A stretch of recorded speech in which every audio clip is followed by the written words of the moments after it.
দেখি হুমায়রা রে গান কাটতেছে সুন্দর।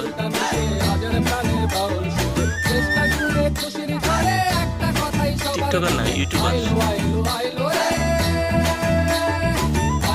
হুমায়রার ভাই কোন ক্লাস করে? মাদ্রাসা না?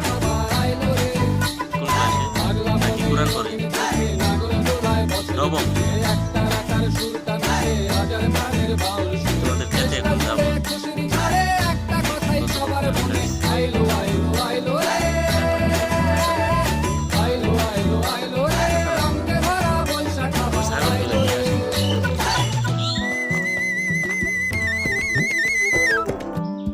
আমার চ্যানেল দেখছো, ঢুকছো?